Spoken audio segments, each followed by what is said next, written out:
Hi kids, we'll be going with the fluids. Again, as a warning, I'll be telling this is not for everyone. This is for the people who want to score 50% without doing much. Those who are finding extremely difficult, you can. So in fluids, there is this thing: when you go down, pressure will increase. When you move horizontally, pressure will remain same when the fluid is static nature. We'll be talking about statics first. Anyway, I didn't have the figure, so I just copied this figure when there are 3 liquids, but you don't have to bother. When there is 1 liquid, buoyancy will be given by density of the liquid into volume submerged into G. If there are 2-3 liquids, then density of first liquid into volume submerged in first liquid into G plus density of second liquid into volume submerged in second liquid into G plus density of third liquid into volume submerged in third liquid into G. But note that here this term is not because of the force exerted by liquid 2. Liquid 2 is exerting 0 force. And then till now we have talked about statics. Now it is accelerating. If you accelerate a beaker, liquid will be accelerating and it will make an angle theta. That angle theta you can find by drawing free body diagram. And when you rotate it, again you need to convince yourself this is going to be parabolic shape. Again, that also you can get by drawing free body diagram and writing F equals to ma. Then equation of continuity. Equation of continuity is based on liquid is incompressible, that is ideal liquid.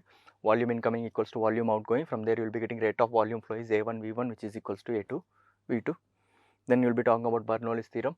So streamlines will be defining. Along a streamline we can apply Bernoulli's theorem, that is pressure thing plus potential energy thing plus kinetic energy thing along a streamline will be constant, that is called as Bernoulli's equation. From there you will be finding what is velocity of a flux. If this area is very small when compared to this area, that result will turn out to be root 2 GH. Then you will be going to viscosity. Till now, first you will be starting with statics. In statics majorly there are 3 things: when you go down, pressure will increase; when you go horizontal, pressure will remain same; buoyancy is density of the liquid into volume submerged into G. There will be Pascal's law also, that you can manage. Leave it, you don't have to manage also, fine.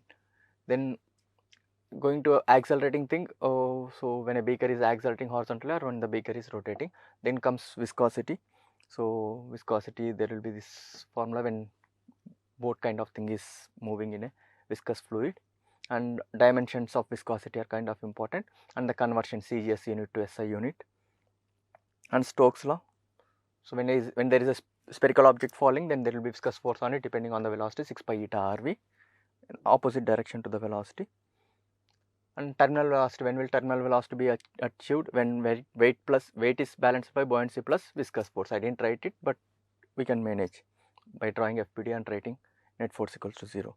Then we will be talking about surface tension, definition of surface tension, force per unit length. Then the other definition of surface tension, energy per unit area. Then what is the excess pressure inside the spherical drop? That will be 2T by R, and if it is a soap bubble, it will be 4T by R depending on how many interfaces are there. Then rise in capillary,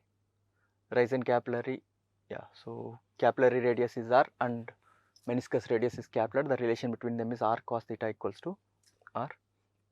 Now you will be drawing either the free body diagram and deriving what is the height of the capillary, or you will be going with excess pressure. This pressure will be less by 2T by R. When you go down, pressure will increase, but this pressure and this pressure are same. In both ways you will be getting the same thing. Note that this capital R is same as small r by cos theta. So in this chapter, statics, when you go down, pressure will increase; when you go horizontal, pressure will remain same. Buoyancy. Then accelerating, when you accelerate the beaker horizontally, when you rotate it. Then viscosity, eta A dV by dz, and Stokes law. Now in Stokes law you will be talking about terminal velocity thing. Then there is something called Poiseuille's equation, which you don't have to bother much. Then going to surface tension, the basic definitions of surface tension and excess pressure inside the spherical drop and inside the soap bubble, 1 interface, 2 interface, then rise in the capillary, right? That much. Thank you.